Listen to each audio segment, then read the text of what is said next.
mais novo, eu era membro de uma associação religiosa chamada Congregação Mariana, da Igreja do Coração de Maria.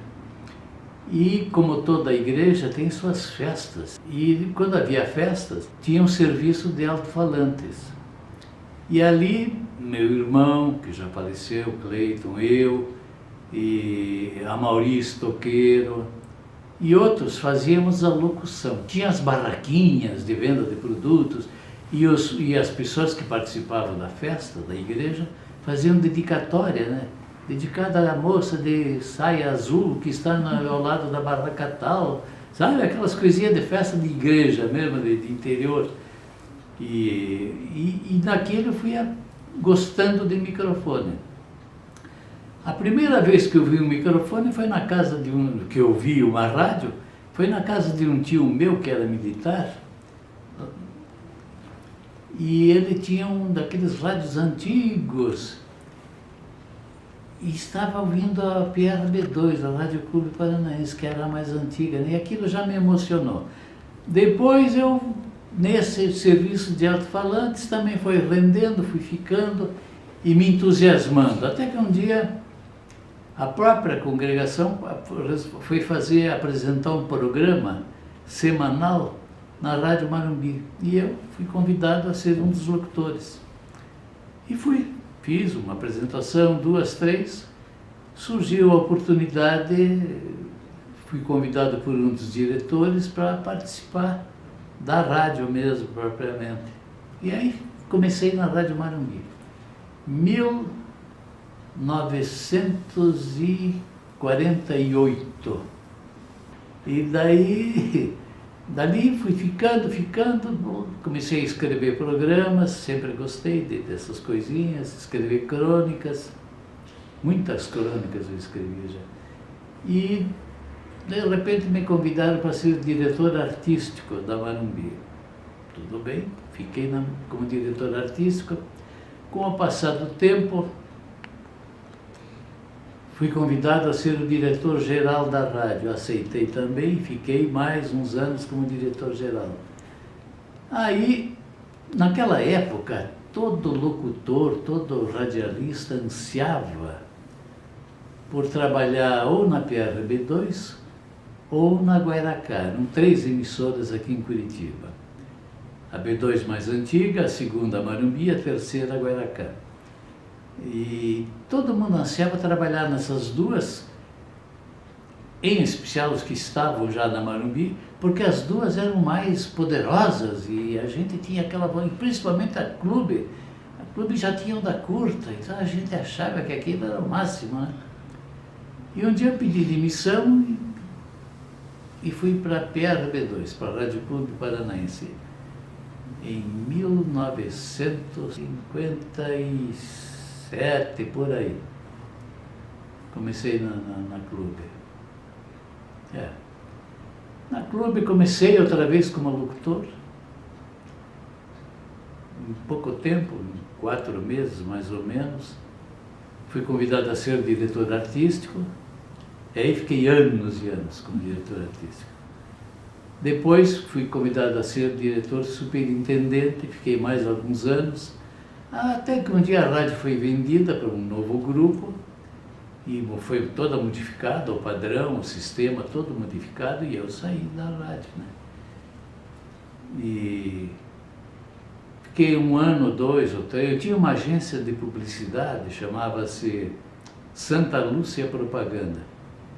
Fui cuidar da agência, até que de repente um certo dia me aparece no meu escritório o Monsenhor Vicente Vítola, para me contar que a Cúria Metropolitana tinha adquirido a Rádio Clube Paranaense e que eles queriam que eu fosse participar de uma reunião, que eles queriam me fazer um convite, e eu fui convidado a ser diretor. Lá fiquei mais alguns anos, depois saí, voltei a trabalhar, voltei a cuidar de minha agência. Passado algum tempo, novamente foram me buscar, e aí fiquei mais, enfim, somando tudo, acho que passa de 20 anos, só nessa emissora. No período que não estive nela, eu atuei em outras, pouco tempo, e já aposentado, meu amigo Paulo Chaves, que era diretor da Rádio Educativa, me convidou para atuar na Rádio Educativa, lá fui eu. Era para fazer um programa de música do passado. Ele criou um programa lá, semelhante a um que o Sérgio Fraga tinha na B2. E o Sérgio era muito amigo meu e ele me disse, olha, é em homenagem ao Fraga que nós vamos fazer esse programa, aquilo para me comover, né? Eu acabei caindo na coisa e fui lá para ficar 1 ano, 2 no máximo.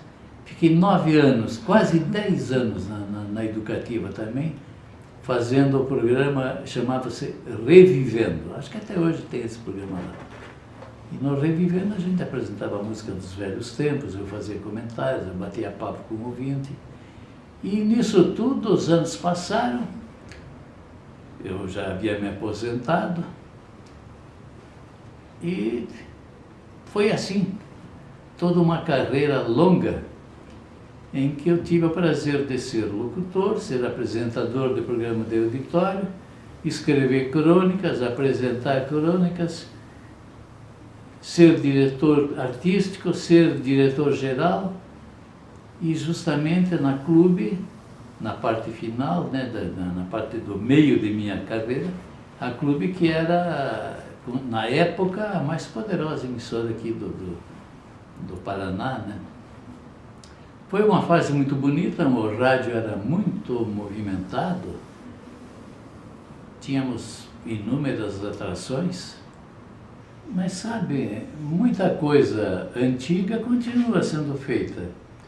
Essa ligação com o ouvinte, de conversar com o ouvinte, de trocar ideia ou de atender solicitação de ouvinte. Antigamente mais era para atender músicas que o ouvinte queria ouvir, pedia, mas hoje também tem muito disso ainda, né? E outros assuntos também. A gente... Agora, quem tinha um programa muito interessante, o Arthur de Souza. O Arthur tinha um programa, chamava-se Revista Matinal, em que ele dava a notícia e depois ele explicava para os ouvintes dele aquele acontecimento, aquilo que estava sendo falado. Ele explicava, dava conselhos às vezes, e então com isso ele criou uma simpatia muito grande, uma ligação muito grande com os ouvintes. E então era curioso, eu era diretor artístico nesse tempo e eu terminava o programa do Arthur, às vezes eu queria conversar com ele, falar alguma coisa, assunto da própria rádio, né?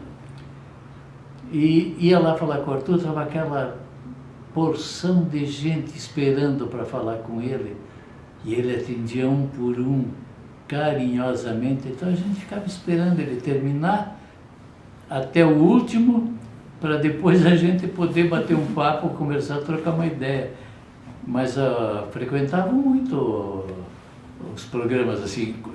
E isso era um programa de estúdio, né? Programa interno, programa apresentado de manhã cedinho. A participação do público muito grande era também nos programas de auditório. Havia uma participação muito grande e faziam-se quadros em que o ouvinte, o espectador, no caso, né, que iam assistir lá o programa, iam ao palco para participar, para responder perguntas, ganhar prêmios. Bem, na verdade, o início todo dessa parte de livros foi com o próprio rádio, que depois que eu parei de atuar, eu tinha um site que contava as histórias do rádio. Ali acrescentamos outras coisas, e um dia uma amiga minha, que trabalhava comigo, chama-se Caroline, a Caroline resolveu me pôr na cabeça que ela estudava muito essa parte de computadores e informática e tudo isso, e dizia, o senhor devia fazer um site disso tudo que o senhor tem, dessas histórias que sabe dar, tudo bem. Aí fizemos o site falando sobre, entre outras coisas, sobre a Rádio Clube Paranaense, a história, os primórdios do rádio no Paraná. Passado algum tempo,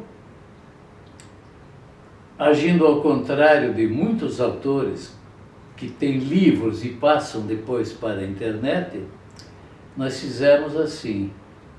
Anthony Living, que é o diretor do Instituto Memória, vamos fazer o contrário, vamos pegar o teu site e passar para um livro.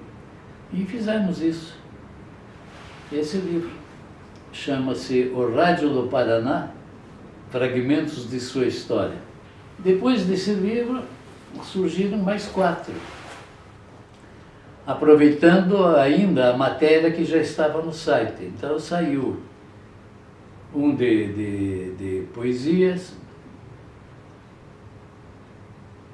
aliás, 2 de poesias, por ocasião do aniversário da Rádio Clube. Uma ocasião eu escrevia muitas crônicas, aí eram apresentadas lá na rádio e tal. Então eu tinha uma coleção enorme de crônicas nos arquivos, e aí surgiu a ideia de, dentre as comemorações, lançar um livro. Foi lançado esse, chama-se Nosso Encontro, onde é uma coletânea de crônicas que eram apresentadas lá na Rádio Clube. Mais tarde surgiu esse livro, isso tudo aproveitando o que estava no site, Raia Cetra Sapecada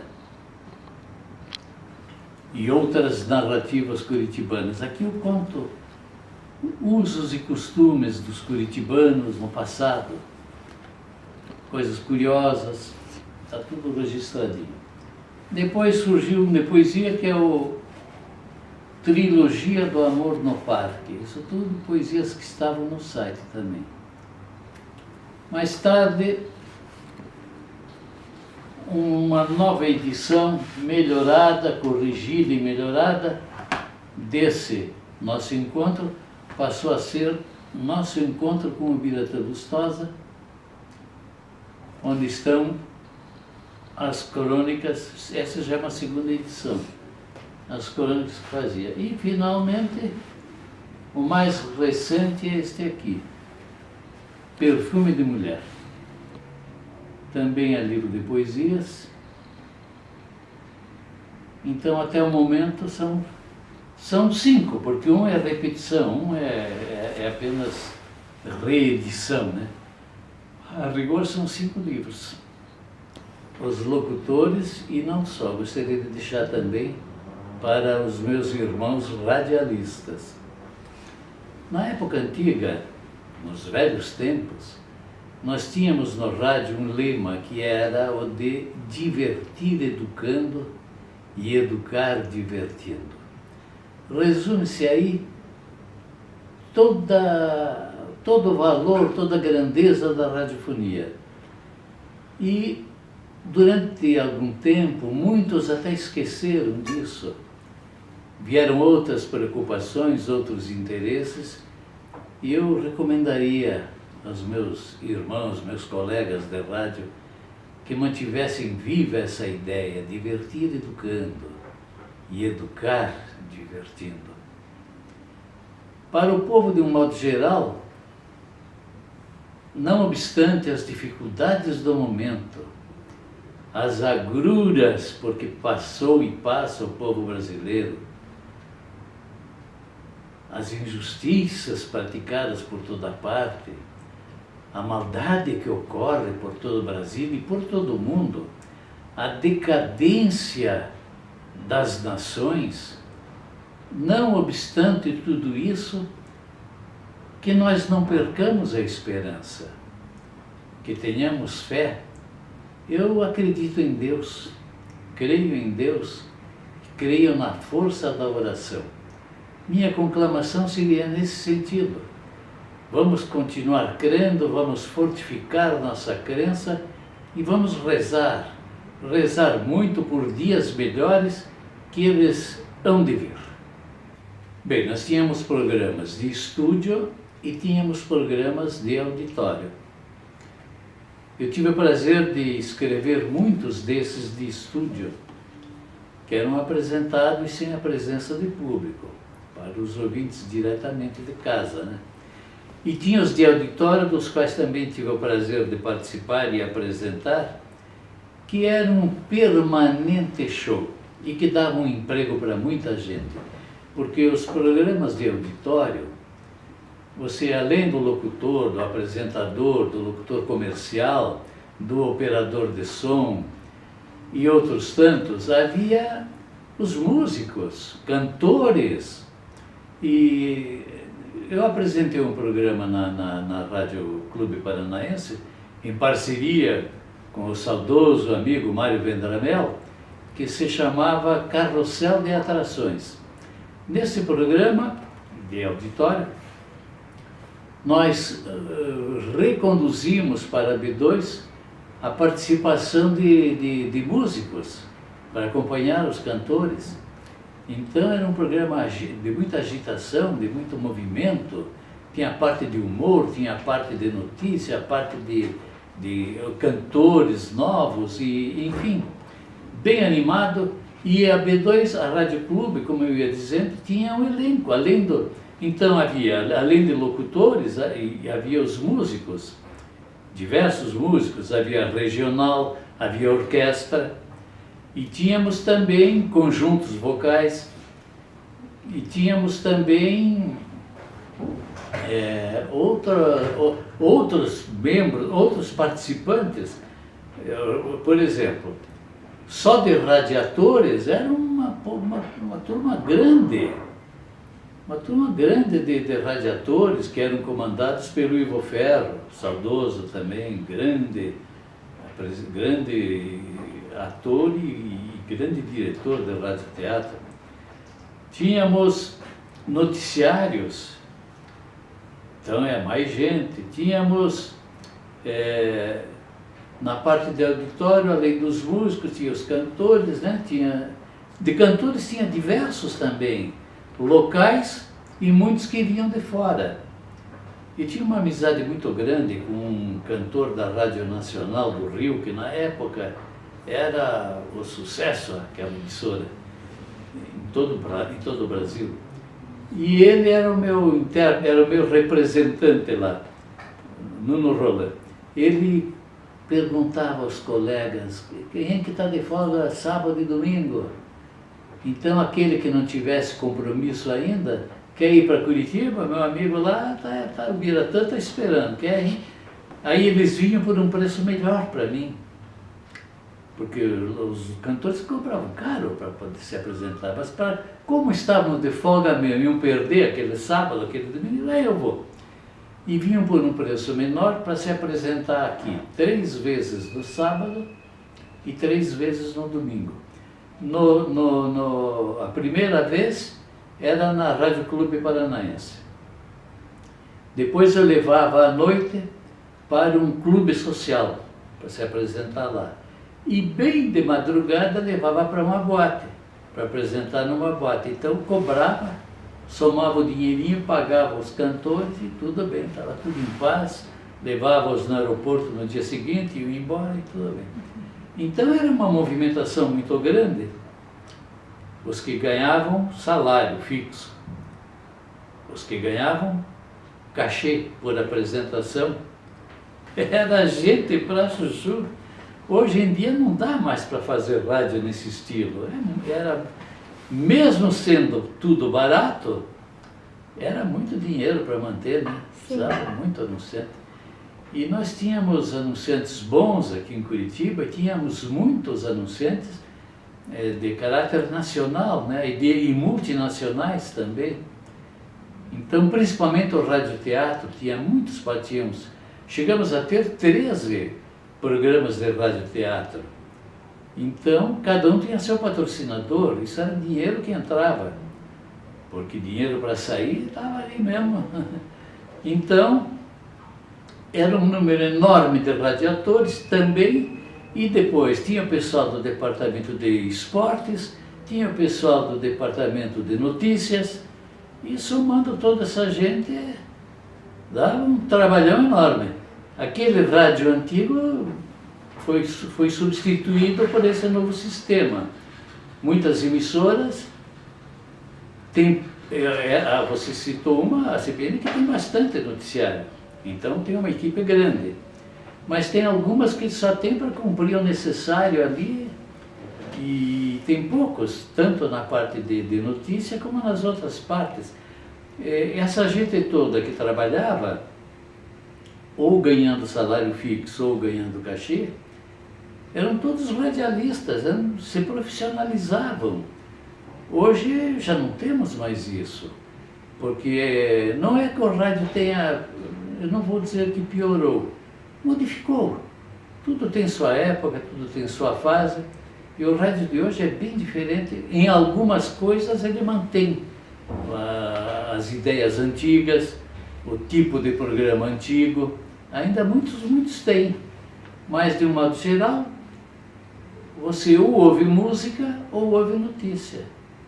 Eu lamento, porque eu gostaria que fosse como era antigamente, com aquela gentarada toda trabalhando, aquele número enorme de radialistas dando o seu talento, contribuindo com o seu talento. Era tudo muito divertido, tudo muito bom. Você imagine se atuar numa rádio com um elenco enorme de radiadores, cantores, músicos, noticiaristas, apresentadores de programas de auditório. Você imagina a festa que era todo dia. Brigava-se muito também por serviço, mas criaram-se amizades indestrutíveis. Há sobreviventes do meu tempo com os quais eu mantenho grande e sincera amizade. Alguns que são do meu tempo, poucos, hein? Poucos. Eu estou beirando os 89. Então você veja, a maioria já foi embora, lamentavelmente, mas tem alguns ainda por aí. E isso tudo criou uma amizade intensa e que durou tantos anos, e muitas das quais a gente tem saudade. Hoje chega uma altura da vida que tudo é saudade. Antigamente era um poder muito grande. Nós tínhamos um locutor que eu até já citei, o Arthur de Souza, que quando as pessoas ouviam uma notícia por outra fonte, vamos ouvir o Arthur. Veja a credibilidade do homem. Aí iam ouvir o programa do Arthur de Souza, a revista matinal. Se o Arthur falou, então aconteceu mesmo isso, então é verdade. Então, vamos dizer que essa crença rigorosa e tão decisiva já talvez não exista mais. Mas o rádio ainda tem muita força e muito poder de persuasão. Eu sou um fã e admirador da televisão, mas o rádio faz a cabeça das pessoas ainda. E tem muitos, principalmente políticos, que descuidaram um pouco o rádio. Não, quer aparecer na televisão, imagem. Enganam-se eles, vão para o radiozinho lá, falem no rádio, porque o rádio faz a cabeça do público, e faz mesmo. Tem coisas de rádio de anos e anos atrás que são lembradas até hoje. A televisão, pela sucessão de imagens e som e isso e aquilo, em geral esquece-se mais depressa o que é que a gente assiste. No rádio muita coisa ficou por anos e anos e anos e fica ainda. Eu acredito, creio firmemente no poder da radiofonia. Eu era novo no rádio ainda e já falavam no fim do rádio. Porque o rádio vai terminar, porque não sei o que. Principalmente, nós tínhamos onda média e curta. Aí surgiu a frequência modulada. Agora o rádio vai acabar, tudo isso vai acabar, não vai acabar. Que acabar nada, os anos foram passando, e outras novidades foram surgindo. Hoje, quando se pensava que era um golpe fatal no rádio, surgiu o rádio através da internet, que continua sendo o rádio. E está aí, e está fazendo cabeça de gente, e está transmitindo notícias, e está transmitindo ideias. daí? E o rádio está continuando. Então, há certas coisas. O rádio, eu brinco dizendo assim, o rádio é mutante. Ele não morre, ele se transforma. E continuará, eu acredito assim, por muito tempo ainda. Bem, eu era locutor da Rádio Marumbi, eu era novo, era rapaz ainda, e estava estudando. E quando eu me formei, acho que um mês, até menos do que isso, após a festa de formatura, os proprietários da Rádio Marumbi me chamaram para uma conversa, e a conversa era para me convidar a ser o diretor da rádio. Entre encarar uma nova carreira na advocacia e que eu só tinha pelos estudos eu estudei na universidade que nem era federal na época, era a Universidade do Paraná, depois que ficou federalizada. E me formei ali, e entre ir para uma carreira que eu era principiante e ser diretor de uma emissora de rádio, coisa que eu gostava e que eu já estava familiarizado, eu preferi ficar no rádio. Aceitei o convite e fiquei como diretor da Rádio Marumbi. Fiquei muitos anos. E tendo em vista também que o que eu aprendi de direito foi o que estudei, mas é pouco para a gente. Havia colegas que os pais eram advogados, um parente, um tio, ou um amigo da família, então já tinham feito estágio, então era mais fácil seguir a carreira. No meu caso, eu não tinha ninguém para me dar uma orientação, um apoio, qualquer coisa assim, então. E aí me agarrei com o rádio e fiquei. Fiquei na Marumbi durante 9 anos. Depois fui para a Rádio Clube Paranaense, onde fiquei uma porção de tempo. Só muito mais tarde atuei, apresentei programa na Rádio Educativa. E aí os anos passaram. Esse prêmio eu ganhei da Prefeitura de Curitiba.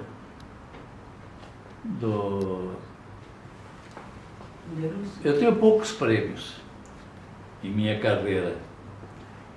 O maior prêmio que eu tive foi o apoio dos ouvintes e a amizade dos colegas de trabalho. Esse aqui chama-se Prêmio Professor João Crisóstomo Arns. É de 2009. A Câmara Municipal de Curitiba tinha esse prêmio e oferecia para pessoas que tinham algum destaque na área de cultura, na área de promoção da cidadania, essas coisas que sempre tem. Esse aqui nem ele sabe que ainda existe. O Mário Celso, ele tinha um programa de TV e fez uma vez uma premiação e eu fui um dos favorecidos. O nome, deixa eu ver se dá para ver o nome. Melhor do Rádio, Biratã Lustosa, 1974. Programa do Mário Celso no Canal 6. Aliás, eu atuei uma temporada no Canal 6 também. Esse aqui me foi dado pelo Sesc Água Verde. Eu participei de uma apresentação em homenagem aos músicos do passado e esse prêmio foi conferido aos grandes músicos do passado de Curitiba, do Paraná. Homenagem à música curitibana. 30 de novembro de 2012, Sesc Água Verde. Foram meus amigos que eram os organizadores que me premiaram com. Eu guardo isso com muito carinho, que é a lembrança de um tempo de muita movimentação, que o rádio nosso era de uma atividade intensa e tem muita coisa para ser lembrada. Eu gosto de guardar. E eu esqueci de contar para vocês que as transmissões saíam do estúdio, o som saía do estúdio, e ia por linha telefônica até o local onde estava a torre com os transmissores. O telefone naquela época, as linhas telefônicas eram de péssima qualidade, com ruídos, então não era um som bom. E quando tinha temporal na cidade, mexia com os cabos lá em cima de energia, às vezes encostava um cabo no outro, a rádio saía do ar. Aí o técnico da rádio, esperava acalmar a chuva, e ele, o da Rádio Marumbi, ele tinha uma vareta de bambu comprida, então ele levava aquilo. E umas 2 ou 3 vezes eu fui com ele. E com aquilo ele ia batendo, ele já mais ou menos sabia onde é que engatavam as linhas. Já tinha os locais onde eram muito próximos, ele dizia ela e batia com aquilo para separar a linha lá em cima, para depois poder pôr a rádio no ar novamente. Depois surgiu a transmissão muito mais aperfeiçoada puxa, como é o nome agora? Transistor? O link é feito diferente agora, ele vai direto, vai por... Antena, por frequência modulada. Agora o link vai, em geral, vai por frequência modulada, ou as rádios estão fazendo o transmissor junto ao estúdio, quer dizer, então acabou esse problema. Mas até isso tinha antigamente, você veja como era sofrido tudo. Mas era tudo muito precário. As linhas telefônicas eram, você para falar daqui, vamos supor com uma cidade do interior de Santa Catarina, primeiro o som, a linha telefônica ia primeiro para Florianópolis. De Florianópolis era passada para outra cidade. Eu transmiti a inauguração da linha que ligava Curitiba a Joinville. Está lá, eu tenho fotografia, está o Bento Munhoz da Rocha Neto, que era o governador, o Bornhausen, que era o governador de Santa Catarina, e eu fiz a transmissão dessa cerimônia justamente no local onde terminava o Paraná e termina o Paraná e começa Santa Catarina. Então, aí dali em diante a gente passou a poder falar com Joinville diretamente. Antes não podia, era tudo precário, o som era ruim, era difícil tudo. As dificuldades do passado em termos de equipamentos tinham que ser superadas com criatividade, cada um tinha que inventar suas coisas. Bem, para começar, não tinha escola de rádio, nada disso. A gente aprendia os mais novos aprendiam com os mais velhos, os que tinham talento acrescentavam sempre alguma coisa, já ia melhorando, e assim era. O tempo passou e muitas coisas mudaram, ou para o bem ou não.